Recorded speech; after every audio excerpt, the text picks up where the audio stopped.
अब महबा जी ने क्या कहा, एक दिन वो बीजेपी के हक में बोलती हैं, एक दिन वो बीजेपी के खिलाफ बोलती हैं। पहले तो महबा जी ये फैसला कर लें कि वो बीजेपी के खिलाफ हैं या बीजेपी के साथ हैं, क्योंकि चंद रोज पहले जो इलेक्शन हुआ, बडगाम का जो रिजल्ट आया और बडगाम में जो इलेक्शन हुआ वो बीजेपी के साथ मिलकर वो इलेक्शन लड़ रही थी कश्मीर के अंदर। तो आज अगर उनका बयान आया है तो मुझे तो नहीं लगता कि वो ऐसा बयान दे सकती हैं। अगर दिया है तो लेकिन उनको कहिए कि आप पहले ये फैसला करें, अगर आप 2019 के बाद की बात करते हैं तो कि हालात ठीक नहीं हैं, तो उनको बोलिए कि हालात ठीक कब थे।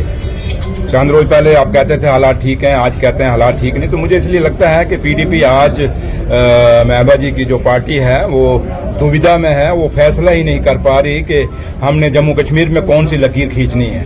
अब उनको फैसला करना होगा कि लकीर कौन सी छोटी है, कौन सी बड़ी है, उन्होंने बड़ी लकीर पे चलना है या छोटी लकीर पे चलना है। बट आज वो परेशानियों में है। महबा जी कह रहे हैं कि जितना खून खराबा होगा उतनी वोट बढ़ेगी, और जिस तरीके से जो कश्मीर की मुसीबत है वो दिल्ली पे दिखाई गई है। देखिए, मैं अब इन बातों में नहीं जाना चाहूंगा। हिंदुस्तान के और जम्मू कश्मीर के लोग बड़े समझदार लोग आग से अपनी कुर्बानियां दी हुई हैं, और मैं नहीं समझता है कि किसी छोटी बात पे जाके हिंदुस्तान का वोटर वोट डालता है। ये बात ऐसी मैं नहीं मानता, लेकिन हाँ कई जगह वोटर को गुमराह करने की कोशिश की जाती है और कई बारी वोटर गुमराह हो जाता है, ये बात मैं मान सकता हूँ। लेकिन देश में खून खराबे के ऊपर या किसी दूसरे ऐसे हालात जो पाकिस्तान हिंदुस्तान में पैदा करना चाहता है, उस हालातों पे कभी देश में वोट पड़ते हैं तो नहीं पड़ते। लोग समझदार हैं और वो अपने वोट का हक इस्तेमाल करना जानते हैं और कैसे करना है उनको पता है। तो इसलिए हम किसी को ये नहीं कह सकते कि वो वोट ठीक डाल रहा है या गलत डाल रहा है। लेकिन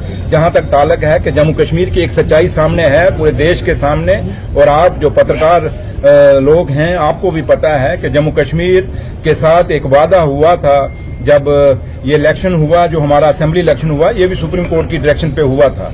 लेकिन देश के प्रधानमंत्री साहब ने और देश के गृह मंत्री साहब ने जम्मू कश्मीर के लोगों को पार्लियामेंट के बीच में भी वादा किया था और देश की सुप्रीम कोर्ट में भी वादा किया था कि हम जल्दी ही जम्मू कश्मीर को स्टेट का दर्जा देंगे। और जम्मू कश्मीर आज भी जम्मू कश्मीर के लोग जो हैं और जम्मू कश्मीर का बेरोजगार बच्चा इस उम्मीद में है कि हिंदुस्तान के प्रधानमंत्री साहब और हिंदुस्तान के गृह मंत्री साहब अपना वादा पूरा करेंगे और जम्मू कश्मीर को जो स्टेट से तोड़ के यूटी बनाया गया उसको वापस अपना वही खोया हुआ दर्जा स्टेट का दिया जाएगा। जो महाराजा हरि सिंह की स्टेट थी वो स्टेट खाली जो आज जम्मू कश्मीर हिंदुस्तान के साथ है वो जम्मू कश्मीर नहीं है, बल्कि ये जम्मू कश्मीर बड़ा लंबा चौड़ा इसका इतिहास है। ये गिलगित तक इसके बॉर्डर थे और पुराना इतिहास आप लोग सब जानते हैं, मैं उसमें नहीं जाना चाहूंगा। लेकिन उम्मीद यही करेंगे कि देश के प्रधानमंत्री साहब और गृह मंत्री साहब अपना वादा निभाएंगे और जम्मू कश्मीर के लोगों को वापस स्टेट का दर्जा देंगे। Thank you.